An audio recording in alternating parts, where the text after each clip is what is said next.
La primera vez que fui a misa, pues bueno, digamos, hay una buena historia ahí al respecto porque mi familia no era religiosa. Es decir, bueno, yo tenía un abuelo excomulgado por andar de sedicioso políticamente en Venezuela. Entonces, digo, no tuviera mucho interés en comulgar, pero lo excomulgaron de todas maneras. Tenía una abuela católica de turbulencia, básicamente, es decir, ya en la emergencia oportunistamente se encomendaba al Sagrado Corazón de Jesús, pero en general no. Y tenía unos padres, pues, rabiosamente agnósticos, véase jacobinos. Entonces, pues a mí nunca me llevaron a la iglesia, no fui a una escuela religiosa, ni mucho menos. Cuando en la escuela se propuso que fuéramos al catecismo, mi madre dijo que de ninguna manera, que si quería yo un desayuno con tamales, con mucho gusto, pero de ninguna manera iba a aceptar que un hijo suyo fuera al catecismo. Por lo cual una tarde, como a mis 10 años he de haber tenido, mi abuela me dijo: mijito, vístete que vamos a salir. Muy bien, abuela, ¿y a dónde vamos? A misa. A misa, en la generación de mi abuela, era una respuesta, digamos, de manual para decir qué te importa. Pero resultó que no, que sí íbamos a misa, íbamos a la iglesia de San Agustín, para ser exactos. Y salí, me gustó, por cierto, me pareció hermosísima la iglesia, el ritual me pareció bastante fascinante. Había demasiado de arrodillarse en la ecuación. Mi abuela me dijo, nosotros no nos arrodillamos, lo cual me pareció muy bien. Y al final me dijo, bueno, pues ahora ya sabes que es una misa. Es decir, cuando te toque ir a una boda, a una primera comunión, a un bautizo, ya sabes que es una misa. No está tan fácil ir de turista a los templos judíos, pero si un día tienes oportunidad, pues también estará bien que vayas para que sepas qué es y no hagas el ridículo. A pesar de lo cual hice el ridículo la primera vez que me tocó entrar como parte de un cortejo nupcial. Yo tenía una amiga en la secundaria que en algún momento me dijo, oye, mi hermano mayor se casa, tengo que entrar con alguien del brazo en el cortejo, tú tienes un smoking, ¿me acompañarías? Sí, claro, te acompaño. Y entonces ya en el bodorrio, la misa, todo muy bonito, la novia muy guapa, el novio muy apuesto.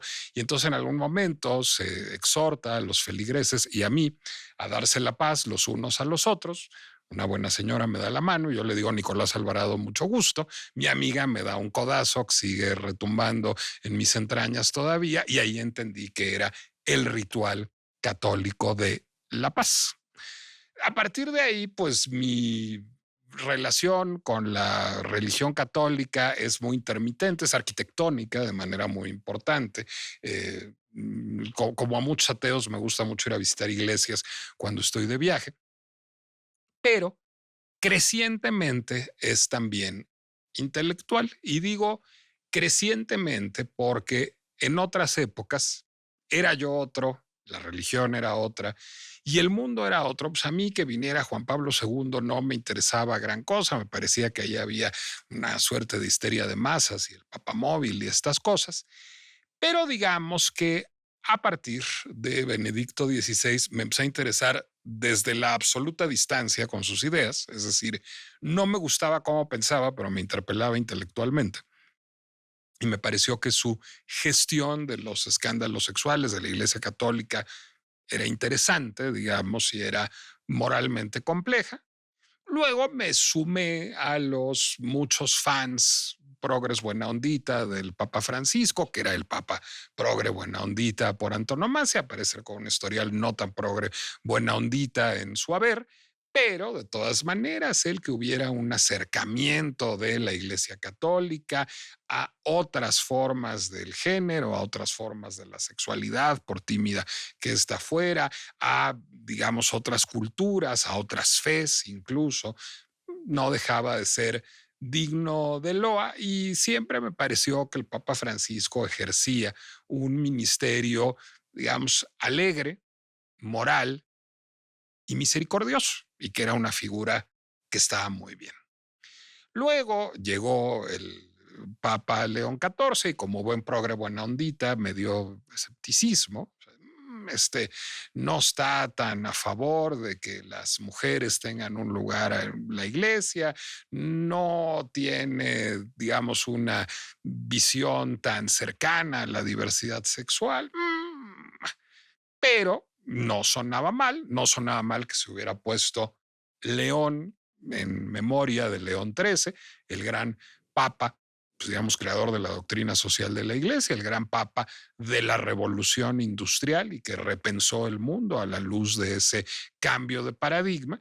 Entonces, pues digamos, estaba yo en un sano escepticismo con respecto a León XIV hasta que fue emitida la encíclica Magnifica Humanitas, encíclica que todo mundo salió rápidamente a decir, y cuando digo todo mundo no es solo las redes sociales, sino, pues digamos, medios serios, el New Yorker, el Economist, el Atlantic, el New York Times, el Guardian, Le Monde, a decir que era la encíclica de la inteligencia artificial.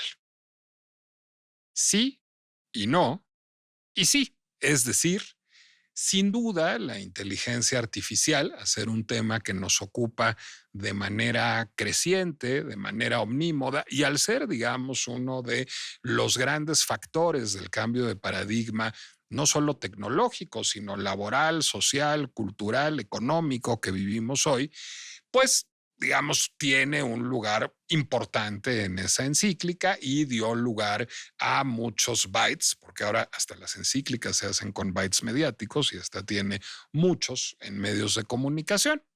Sin embargo, cuando me puse a leer la encíclica a fondo, y mi columna aquí en el Heraldo de hace un par de semanas da cuenta de ello, me di cuenta de que iba más allá. Es decir, es un texto que oscila entre el Evangelio y el paper de consultor. O sea, hay algo en León XIV, o diré más bien en Robert Prevost, que es pues, como el consultor de McKinsey. O sea, a veces parece uno que está leyendo un paper de Ernest Young y un muy buen paper. No, no lo digo como una crítica, sino lo digo al revés, como una loa, que está acusando un cambio de paradigma político, económico, tecnológico, en donde la IA tiene un papel importante, que está haciendo advenir un cambio de paradigma social y cultural al que no sabemos enfrentarnos muy bien y que está dando lugar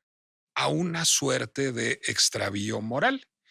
Y curiosamente, a la hora de hacer una moral y de hacerlo desde la iglesia, pues curiosamente, la solidaridad la entiende el Papa León XIV como ciudadanía y curiosamente la subsidiariedad la entiende como corresponsabilidad o incluso como rendición de cuentas. Cuando digo que León XIV es el Papa McKinsey, es porque no está uno acostumbrado a leer una encíclica la palabra accountability en cursivas, es decir, la incluye en la traducción oficial del Vaticano al español, está la palabra accountability en cursivas. Sí, porque la gobernanza, digamos, el gobierno corporativo le importa al Papa León XIV y le parece que dará lugar a una mejor sociedad. Lo cual me devuelve a la inteligencia artificial, porque aunque no es ni de lejos el único tema que aborda León XIV en esta encíclica, sí es uno central, sí es uno toral y uno en donde él exhibe varias preocupaciones. Lo primero que le preocupa es el poder de empresas que constituyen pues, casi formas de la autoridad centralizada. Es decir, a veces dice uno, híjole, ¿qué poder tiene Google? ¿Qué poder tiene Amazon? ¿Qué poder tiene Microsoft? Y cuando uno dice qué poder es, ¿cómo funciona esa cosa? Es decir, de verdad, si la riega, la verdad, si nos mete en una bronca, la falla es de quién, dónde la buscamos. Y luego, pues, ¿qué cantidad de datos le damos a estas empresas a partir de, digamos, constructos como la nube? Y cuando digo le damos, no digo solo le damos Nicolás y Claudia y Fede y Tere, le damos las instituciones, los gobiernos, las empresas, grandes y pequeñas. ¿De qué manera, digamos, nos libramos de esa dependencia que postula también el Papa en esa encíclica? Y luego, Pues él está preocupado, y por eso se llama Magnifica Humanitas, la encíclica, por reivindicar lo humano, por no instrumentalizar lo humano. ¿Dónde está el rol de lo humano en ese mundo de la inteligencia artificial? Y entonces, para eso, yo decidí encomendarme a un buen pastor. Entorné los ojos al cielo y dije, la pinche complejidad de este problema solo la puede resolver un experto en soluciones digitales híbridas.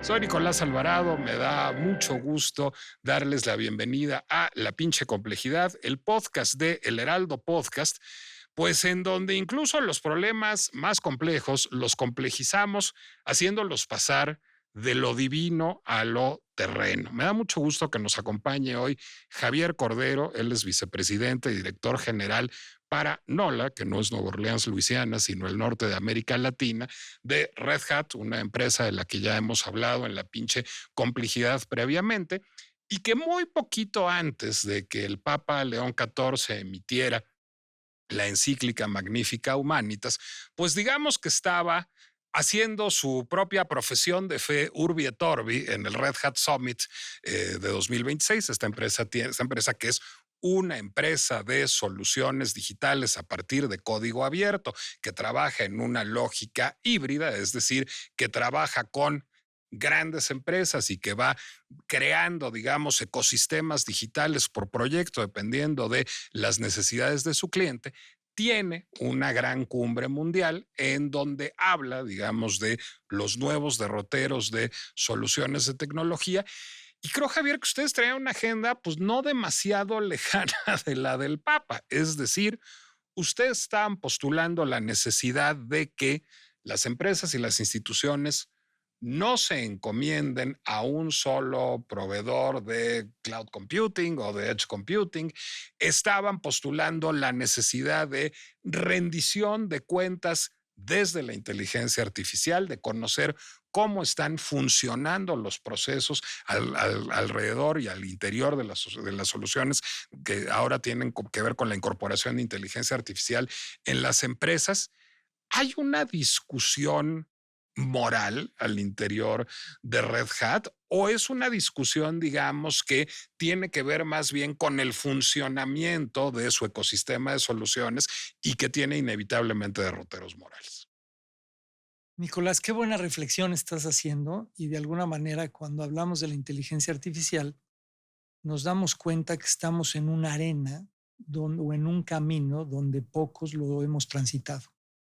Hoy empezamos a ver cómo la tecnología está cambiando los hábitos y la manera en que pensamos, reaccionamos, etcétera, pero no hay una genuina reflexión de saber, oye, ¿y dónde quedó la parte moral? Y si se equivoca, ¿quién le echó la culpa?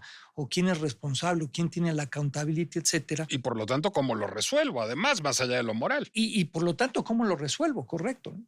Entonces, a mí me gustaría partir de algunos conceptos básicos que tienen que ver con la tecnología tiene que ser aplicada con propósito. Es decir, hablando de este mundo empresarial, la tecnología tiene que tener un propósito específico que puede ser eficiente, eficaz, hacerlo más rápido, reducir errores, conocer mejor a mis clientes, buscar círculos virtuosos entre proveedores. Es decir, la tecnología tiene que tener un propósito. Un propósito, digamos, más complejo que abatir costos, Un propósito mucho más complejo que abatir costos, aunque lo ¿no? incluye, supongo. Aunque lo incluye. Y cuando vemos esta nueva economía digital en donde el comercio electrónico cada vez es más importante, etcétera, nos damos cuenta que efectivamente el uso de la inteligencia artificial puede lograr ámbitos de eficiencia que nunca antes se habían visto. Y entonces entras a conceptos de lo que es el pensamiento lineal versus el pensamiento exponencial. Y cuando hablas de pensamiento exponencial, las reglas del pasado dejan de ser válidas ¿Cómo qué reglas? y empieza a haber reglas. Mira, déjame ponerte un ejemplo hablando de este pensamiento lineal y exponencial. Si tú agarras una hoja de papel blanco y la doblas por la mitad y luego la doblas por la mitad y así la doblas 18 veces. ¿Cuánto mide esa hoja? Pues debe medir 1 centímetro por ahí, me imagino. La distancia de aquí al Sol. Ok, ¿Ok? wow, Y bueno, esto es simplemente 18 veces. 18 veces. Wow. Entonces, eso quiere decir que linealmente nosotros vamos acomodando 18 pedacitos de papel, pero exponencialmente se va haciendo a lo doble, a lo doble, a lo doble. Y es un poco el concepto de poner el frijolito en el tablero de ajedrez en la primera casilla y 2 en la segunda y 4 en la tercera, 8, 16, 32, 64, y te dicen no hay suficientes frijolitos en el mundo para llenar el tablero de ajedrez. Entonces, ahí es donde hablamos en este pensamiento exponencial, que es lo que la inteligencia artificial hoy por hoy está generando. Y ahora conecto un poco con tu comentario inicial, que me gustó mucho esta reflexión, porque ¿dónde queda la ética? ¿Dónde queda el está bien o está mal? ¿Dónde queda la responsabilidad de las personas? ¿Dónde queda el generar y sobre todo con inteligencia artificial generativa documentos y cosas? ¿Quién es el autor y quién es el culpable? Pues me imagino que ahí desde la trazabilidad, que es algo que ustedes están postulando, es decir, lo que ustedes dicen es, la mayoría de las empresas tienen una caja negra, digamos, de las soluciones digitales, en donde suceden procesos que nadie puede auditar y lo que ustedes postulan, justamente como una empresa de soluciones de código abierto, es que esos procesos sí sean auditables. Correcto. Nosotros, y hablando de esta transformación digital y sobre todo la inteligencia artificial, lo que nosotros entregamos a nuestros clientes son plataformas que pueden manejar procesos de principio a fin totalmente abiertos, es decir, aquí no hablamos de quién tiene la propiedad intelectual y no te dejo ver lo que está en mi caja negra, etcétera, sino realmente se hace a través de la colaboración mundial software que le permite a las empresas lograr eficiencia y eficacia, pero teniendo visibilidad de todos los pasos. Pero a ver, te detengo ahí, Javier, porque hay algo que es interesante ahí. Ujú, Cuando dices abiertos, me ujú, imagino que ese abiertos tiene un límite, porque una de las cosas, y la vez pasada que platicaba yo con un colega tuyo de Red Hat, me ujú, decía, nosotros trabajamos con nuestra competencia. Es decir, si tenemos que llamar a Google o a Microsoft o a AWS a un proyecto,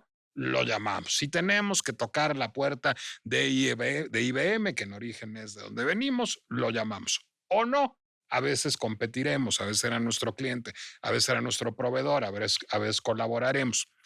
En esta lógica, me imagino que es muy importante que esa caja negra esté ujú, abierta para tu cliente, es decir, ujú, para el que sí es dueño de esa información, pero no esté abierto para quien sea de los stakeholders de un proyecto, ¿no? correcto. Pero a diferencia, y aquí es donde entra este concepto de pensamiento exponencial y no lineal, eh, estas compañías que tú mencionas son y no son mis competidores, porque en realidad hay una simbiosis entre los dos, que ambos salimos beneficiados para entregar una mejor solución a un cliente, Porque cuando hace falta son tus socios de negocios. pero siempre son mis socios de negocio, Ok. porque en realidad sumamos bajo este modelo abierto para darle opciones al cliente. Entonces, realmente el que tiene el beneficio es el cliente porque tiene una plataforma que le da opciones. Nosotros no dirigimos a una tecnología, sino bajo el concepto de tecnología abierto, abrimos las cartas al cliente, le ofrecemos opciones para que él se pueda mover con lo mejor de lo que su empresa necesita en ese momento. Y esa es una gran diferencia en el mundo de las plataformas, porque esto es como un Lego.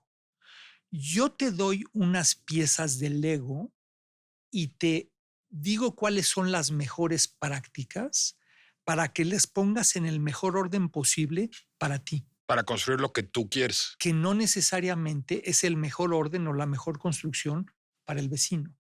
Y eso es un poco de la filosofía alrededor de todo esto. Entonces, cuando sumamos la transformación digital, cuando realmente reflexionamos que las empresas, hoy la manera en que las empresas tienen nuevas competencias es a través de la tecnología, es a través de entregar experiencias digitales. Difícilmente una compañía hoy te dice, voy a construir una planta más grande para tener un mayor inventario. Hoy usan la tecnología justamente para reducir el inventario al máximo Sí, pues aquella era una lógica de la revolución de la industrial. revolución industrial. Entonces, cuando tú empiezas a pegar todas estas piezas del rompecabezas en esta transformación digital, combinada con inteligencia artificial, y perdón que regrese al tema de inteligencia No, artificial, no, pues es un cambio de paradigma. pero es un cambio de paradigma y es justamente lo que está generando una dinámica completamente diferente en esta industria. Y Porque entonces, me va a permitir automatizar tareas. porque te va a permitir automatizar tareas, esto nunca va a reemplazar al humano, es decir, eh, temas como liderazgo, como juicio profesional, como valores universales. A ver, los puedes programar, pero nunca van a sustituir la cabeza humana, ¿verdad? Entonces, ahí es donde se empieza a conjugar cómo te hago eficiente, pero al mismo tiempo, cómo conservo esos valores y ese accountability. Y por eso creo que nosotros nunca vamos a ser desplazados por la inteligencia artificial. Pero entonces te vuelvo productivo, te doy libertad, te doy opciones, pero al mismo tiempo en un marco que te permite actuar bajo temas éticos, etcétera. Y por eso hablamos mucho de la inteligencia artificial con propósito y ética. A ver, no reemplaza, pero sí reemplaza. Es decir, es una chamba que no reemplaza. Te escuchaba yo hablar en otro podcast de la necesidad de que empresas como Red Hat trabajen de la mano con la academia y con los gobiernos. Ujú, Y me imagino que eso tiene que ver también con ese cambio de paradigma laboral. Es ujú, decir, yo estoy de acuerdo en que la inteligencia artificial no reemplaza cerebros, es decir, la inteligencia artificial es solo tan buena como el código y alguien tiene que hacer el código, tan buena como el prompt y alguien tiene que hacer el prompt, correcto, correcto. pero sí reemplaza manos, es decir, sí hay tareas mecánicas que puede ejecutar, a diferencia, y además ustedes mismos dicen que hacen inteligencia artificial con agencia, Ujú. agentic Con, con, con, AI. con agentes. Entonces, a partir de esto, esas personas, el ser humano sigue siendo necesario, pero sigue siendo necesario en otras tareas. Eso pasa también por un programa de capacitación para el trabajo, ¿no? Y para el trabajo con nuevas tecnologías. Correcto. Pero empieza a hacer otras tareas que son de mayor valor agregado. Déjame ponerte un ejemplo que yo no lo podía creer, pero mira, la comunidad científica reconoce que la inteligencia artificial es más efectiva para el diagnóstico de cáncer de mama que un doctor. ¿Por qué? Porque fue alimentado millones o billones de imágenes, de mastografías, con los resultados, etcétera. Y entonces eso genera una inteligencia. Ahora, Sí, porque una el vez, doctor tiene menos capacidad de almacenar información que la inteligencia correcto. artificial. Pero ¿qué pasa? Ese es el diagnóstico. Pero ¿qué pasa con la cura? Ahí es cuando el doctor, una vez que tiene ese diagnóstico, no es la misma medicina para todos. Entonces, el doctor hoy se especializa no en la identificación o diagnóstico, sino en la cura. Entonces, lo que estamos haciendo, de alguna manera, es profesionalizar aún más esas actividades con valor agregado y dejar las cosas que pueden ser automatizadas mejor que nosotros a la inteligencia artificial. Ahora, eso lleva a un Y cambio de paradigma educativo también, no solo laboral. Hay que educar para otras cosas. hay que educar para otras cosas. Y Nicolás, yo te diría que el principal atributo hoy en las personas tiene que ser nuestra capacidad de desaprender. De De desaprender, desaprender formas de trabajo, formas de producción que ya no sirven. correcto, de desaprender en general, o sea, de tener un pensamiento no lineal, sino exponencial, en poder darnos cuenta que lo que nos hizo exitoso no es lo que nos va a mantener exitosos, que lo que daba resultado en una empresa no es lo que va a dar resultado en unos años. Si hoy alguien se atreve a delinear cómo sería la inteligencia artificial en 2 años, te está diciendo una mentira, porque hoy está todo cambiando tan drásticamente que ahí es donde creo que un acompañamiento de una tecnología que sea abierta, que tenga una plataforma que te permita crear los Legos y cambiar los Legos conforme tú vas necesitando, creo que es el futuro de la tecnología de información. Ahora, ustedes también desarrollan soluciones que incluyen inteligencia artificial para la toma de decisiones. Correcto. ¿Cómo se garantiza esa subsidiariedad del uso de inteligencia artificial en la toma de decisiones? Es decir, ¿cómo se hace que esas decisiones tengan un marco, pues, no solo ético, sino de gobernanza corporativa y que sean las decisiones que necesita el cliente? Es una pregunta bien interesante porque tiene varios vistas a esto, pero em, lo que nosotros embebemos en nuestras soluciones de inteligencia artificial es para reducir tiempo de preparación, etcétera. Y déjame ponerte un ejemplo. Mm, Nosotros tenemos una solución para automatizar, pero tú le tienes que describir qué automatizar. procesos, me imagino. Procesos, ¿no? Pero puedes automatizar cualquier cosa, sistemas, procesos, mantenimientos, hasta un conmutador si quisieras, etcétera, ¿no? Entonces, para tú poder automatizar, primero necesitas decirle, mira, así es como se hace, automatízalo. Nosotros embebimos la inteligencia artificial para que pueda hacer este análisis de procesos y sugerirte los pasos para automatizarlo. Y eso genera eficiencia. Ahora, ¿quién es el responsable de esos pasos? El responsable de la automatización. Claro. Entonces, es una sugerencia, este es un Claude, un ChatGPT, etcétera, que te genera un texto, pero el responsable de ese texto es quien lo está presentando, produciendo, ¿no? Y que me imagino además es un texto dinámico, es decir, esta es la solución para automatizar procesos de acuerdo a el entorno tecnológico que existe hoy, la regulación que existe hoy, las buenas prácticas de mi empresa hoy, el tamaño de mi empresa hoy. Eso no va a ser necesariamente válido mañana. No va a ser válido mañana. Y aparte, es tan cambiante el entorno, pero también los sistemas que acompañan ese entorno, que ecualizarlos es un desafío. Es un desafío. Déjame platicarte, y no quiero entrar a temas muy técnicos, pero hicimos un anuncio muy importante. Una de las consecuencias, digamos, fue el que nuestra acción subiera 12, 13% simplemente por un anuncio, por la magnitud Ah, del no, pues un anuncio, ¿no? gran anuncio. Entonces, Ah, pues, ¿qué anunciaron? Hablando de miles de millones de dólares, es un gran anuncio cuando hablas de estas, ¿no? Es un sistema, se llama un clearing house en donde tú tienes una serie de sistemas de información y se están automonitoreando y se están autocorrigiendo y se están autoparchando y se están autocomponiendo Es un clearinghouse porque les da clearance, es decir, porque los valida, porque los valida, ¿ok? porque los valida. Entonces, Unos a otros. unos a otros, productos Red Hat y no productos Red Hat. Entonces, todo el tema que tiene que ver con sistemas, con vulnerabilidad, con errores, con hackeos, con ese tipo de cosas, lo minimizas. Hoy tenemos pocos clientes, particularmente en el sector financiero, que son los más vulnerables. Un grupo de clientes en Estados Unidos en donde se inició este proyecto. Fue una inversión de $5,000 millones en su desarrollo, 5 billones. Y esto está ahora teniendo mucho éxito y próximamente se va a, digamos, poner a disponibilizar para todos, ¿no? Pero no me quiero desviar con el anuncio, sino decirte, la tecnología está cambiando tan rápidamente que si tú no tienes esta inteligencia artificial embebida, es muy difícil que puedas lograr esta eficiencia y eficacia al ritmo que hoy te demandan las cosas.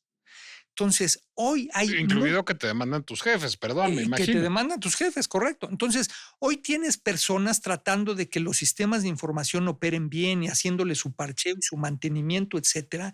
Pero ahora tienes una capa que es un clearing house y dice, a ver, estoy monitoreando todo el tiempo y si tengo que resolver algo, poner algo tecnológico, etcétera, lo hago para que se logre tener una mayor dependencia hacia la digitalización sin correr un riesgo de poner tu supervivencia en manos de algo que a quién le reclamas.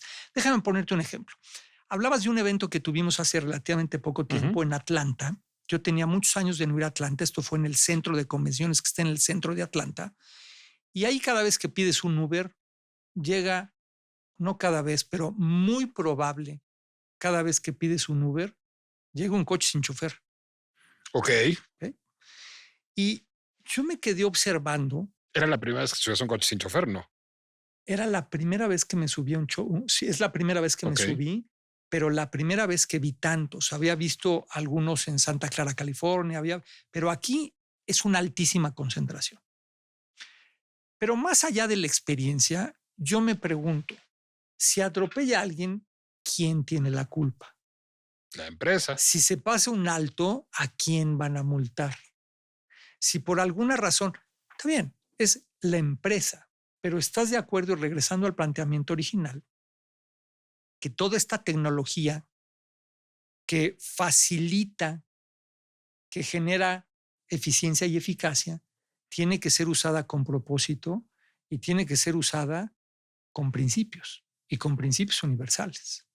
Y es ahí donde se generan estas grandes discusiones, si la inteligencia artificial va a reemplazarnos, si se va a convertir en un monstruo que nos va a ganar, etcétera, o lo que puede ocurrir. Déjame darte un dato. En la inteligencia artificial se necesita en los hardwares, en las máquinas, algo que se llama GPU, no CPU, porque son más potentes. Hoy las compañías, si quieren comprar una computadora que tenga GPUs, tiene que firmar un papel asegurando que no va a ser usado para fines bélicos, para temas de hacer algo malo, ¿no? ¿Es una regulación global? Global. Ok. Y al menos todas las compañías fabricantes de hardware en Estados Unidos piden estos documentos. Es global. ¿Está a la altura la regulación tecnológica en nuestros tiempos del desafío que representa?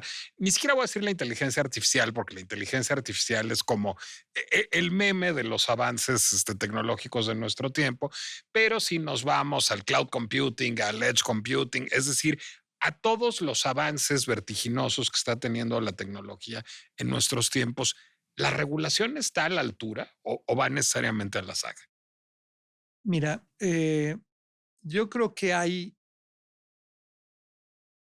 es difícil contestar en el ámbito específico de inteligencia artificial, porque hoy está generando formas que anteriormente no veíamos, y particularmente en el nivel de adopción. O sea, sí es más problemática legal y moralmente que todo lo demás. Que todo lo demás. Okay. Ahora, en lo anterior, digamos, yo te diría que está muy a la par. Está muy a la par. Ahora, la inteligencia artificial en ese sentido no representa para las empresas, y no me refiero solo a las empresas de tecnología, me refiero a los bancos, las líneas aéreas, las empresas de consumo y las ONGs y los gobiernos.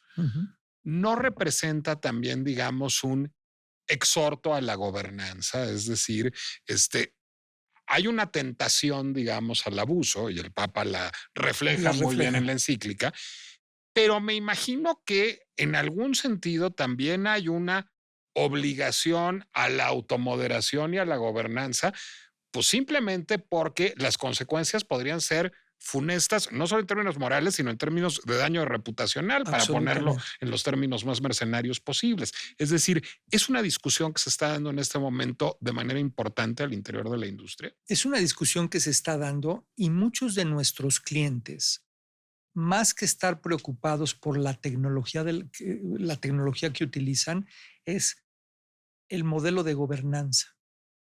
¿Cómo puedo no prohibir, al contrario, a habilitar el uso, pero bajo un modelo de gobierno, bajo una ética, bajo un principio de propósito? Y yo te diría que ese es uno de los principales desafíos hoy en la adopción de inteligencia artificial empresarial, ¿no? Y este cuestionamiento me parece tremendamente válido, porque es lo que fácilmente podría desacreditar una empresa o podría llevarla a la bancarrota. En lugar de estar buscando eficiencias, eficacias, etcétera, un mal uso podría ponerle en un tema reputacional, por ejemplo. Entonces, ahí es donde está esta mezcla de sí dar la libertad de uso, sí generar estos espacios de eficiencia y eficacia bajo un pensamiento exponencial, pero ¿cómo puedo tener un modelo de gobierno que no limite y que sea seguro y que esté en los parámetros de valores universales, de principios, etcétera? ¿Esa pregunta debe quedar del lado de la ley? ¿Debe quedar del lado de un acuerdo industrial o es una pregunta de cada empresa? Yo creo que tiene que quedar del lado de las dos partes, porque eh, el principio es no lo hago porque está mal, lejos de no lo hago porque me sancionan. Entonces, yo creo que es un poquito de los dos. ¿Cómo se desarrolló esa cultura al interior de Red Hat y digamos en qué medida es heredera de ser una empresa que parte del modelo de código abierto? Mira, nosotros pensamos como compañía que estos avances tecnológicos tienen que venir de la colaboración de muchas empresas grandes, pequeñas, medianas. Tiene que venir de la academia, tiene que venir de los gobiernos, etcétera. Claro, pero es un principio fundacional de lo que es Red Hat. De esa idea surgió. De esa idea surgió. Entonces, todo lo que nosotros hacemos está bajo este principio de colaboración, transparencia y apertura. Y la otra, y sobre todo en este mundo mucho más digital, en el concepto de darle a los clientes opciones de no estar encerrado en una sola tecnología. Mucho de lo que nosotros hacemos, no quiero sonar muy técnico, pero tiene que ver con contenedores digitales que le permiten a las empresas mover sus cargas de un lugar a otro. Y eso te da independencia. Hay otro concepto importante que es la soberanía digital. Pero lo que tú decías, esos contenedores que te he escuchado decirlo en otros espacios, esos contenedores además aportan una carga de seguridad, ¿no? Eso es lo que protege de que esa información esté circulando, vaya uno a saber por dónde, Tiene ¿no? una carga de seguridad y al mismo tiempo le permiten a los clientes tener opciones. Y cuando tú hablas de soberanía digital, por ejemplo, que ahora es un concepto que está ganando mucha importancia, O sea, de ser eh, dueño de mi propia información y mis propios procesos como empresa. sí, sí, y el no depender de un tercero y realmente poder tener la soberanía de datos, por ejemplo, es un concepto que hoy preocupa, ¿no? Entonces, la filosofía de la empresa tiene que ver con generar estas soluciones tecnológicas basadas en la colaboración y en el aporte de muchas compañías para hacerlo muy universal. Y tú te preguntarás, bueno, entonces ya no dependen de los demás, pero ahora dependen de Red Hat. Es código abierto. Eventualmente podrían bajarlo del internet y lo tienen. Entonces, ese es un poquito el concepto que estamos promoviendo alrededor de todo esto. ¿Cómo podemos enterarnos más, no solo, digamos, de las soluciones específicas, porque a lo mejor no tenemos un gran número de grandes empresarios entre nuestros escuchas, pero sí de la filosofía que ampara esos modelos de trabajo de Red Hat, Javier? Mira, nosotros somos una compañía que estamos evolucionando muy rápidamente y estamos muy presentes en los medios, estamos muy presentes en nuestro mismo portal para dar a conocer nuevas cosas, etcétera. Y tenemos eventos anuales y trimestrales, etcétera. Sin embargo, un buen comienzo para entender la filosofía de la empresa, hay un libro que se llama The Open Organizations. Lo recomendé en el anterior episodio, de hecho. Es un librazo porque realmente desafía lo que la lógica te dice. Y te voy a poner un ejemplo. Red Hat compró una compañía muy importante en el sector financiero, pagó muchos cientos de millones de dólares por ella, tomó ese código y al día siguiente lo abrió al público. Y la gente decía, ¿cómo? Estás loco, o sea, ¿cómo que lo abres? Bueno, ese fue tomado por las comunidades, esas comunidades empezaron a enriquecerlo y el nivel que hoy tiene nunca hubiese sido comparable si alguien en su laboratorio trata de mejorarlo, mejorarlo, mejorarlo, mejorarlo. Pero además el negocio de ustedes no está en el código, sino está en qué solución desarrollan para este cliente en Correcto, particular a partir de correcto. ese código y varios más. Y el servicio que damos alrededor de ese código, correcto. Pero, o sea, lo que te quiero decir es que es un cambio de paradigma que al final explica mucho el DNA de nuestra compañía. Y cuando tú ese DNA lo pones a trabajar en la transformación digital, pero particularmente en la inteligencia artificial, hace mucho sentido. De hecho, yo te hago la siguiente pregunta. Nosotros tenemos un modelo de inteligencia artificial 100% abierto, que se llama Granito. ¿Ok? Y es el único modelo de inteligencia artificial abierto del mundo. Y ese LLM que se llama, tiene la colaboración de muchas personas a nivel mundial. ¿Por qué es el único? Porque seguramente si quisiéramos abrir otros, a lo mejor hay mucha información que tiene propiedad intelectual en otras partes, etcétera. Y ahí está la complejidad de las cosas. Entonces, cuando tú sumas el DNA de la compañía, las tendencias tecnológicas como la inteligencia artificial y nuestra vocación de darle alternativas al cliente, es cuando generas estos conceptos de sinergia bien interesantes. Javier Cordero, ya no te pregunto por tus redes sociales porque ya nos pasamos del tiempo, pero lo consignamos en la descripción del episodio y muchísimas gracias por habernos acompañado pues a descifrar los tiempos ignotos y realmente pues a veces sí dignos de estupefacción que estamos viviendo.